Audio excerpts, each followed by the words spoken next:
class. Welcome to my second and final Ask Me Anything for this term. I've really only got one set of questions, so this will be relatively short.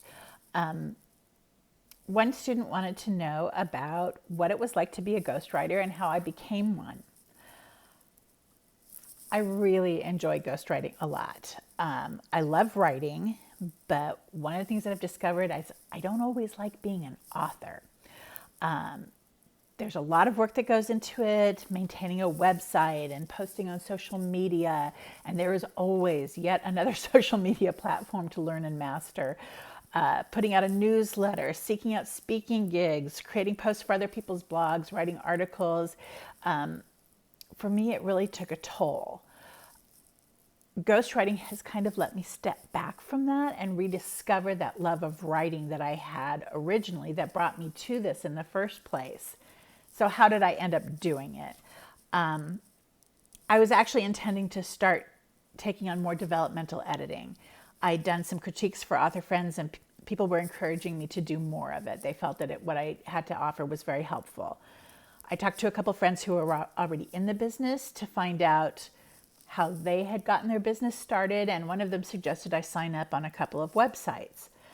One of the websites, I couldn't sign up as a developmental editor. I only had one book that I could point to that I was the developmental editor for that had been traditionally published.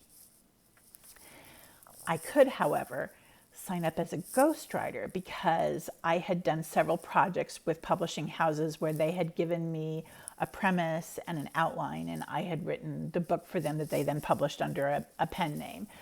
We tend to refer to those as intellectual property projects, but they pretty much also met the definition of ghostwriting.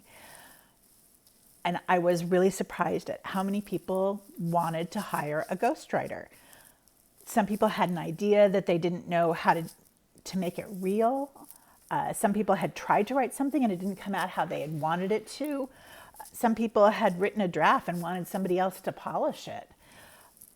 What it came down to, in my opinion, was they wanted to be authors, but they didn't really want to write.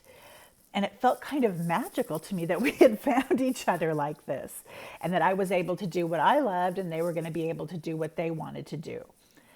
Right now, I'm doing a project with a book packager where I'm writing part of a series that will go out under another name. It's a little like the whole Stratemeyer Syndicate thing with Nancy Drew and the Hardy Boys, where there were many people who wrote different books in those series. So there might end up being any number of us who write the series that I'm writing on right now. That has been particularly fun because the book packager is already in the publishing business and understands a little bit more about how everything works than your average person on the street. So the other question was about how difficult is it to get an online teaching job? Does it take a long time to get hired? I probably covered a lot of this in that first AMA, but I don't see any problem with repeating things a little bit. It probably took me close to a year to really start teaching for SNHU. I think the interview process went for a couple of months, from first phone interview to actually being onboarded and starting to teach. In that interim time after I finished my degree and started teaching for SNHU, I was already teaching, but on a much more limited basis. I was working with a nonprofit in Sacramento, running creative writing workshops in some of the high schools and junior highs and elementary schools. So that was actually, I had started doing that before I graduated. And so that was helpful and a nice transition into this actual teaching job. One thing I would say is it depends a little bit on what kind of teaching job you're looking for. I think it's honestly a little harder to get jobs teaching creative writing than it is to teach composition.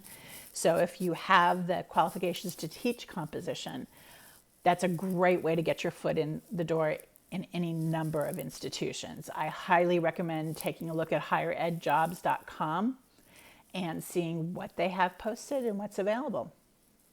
Okay, I hope that answers your questions.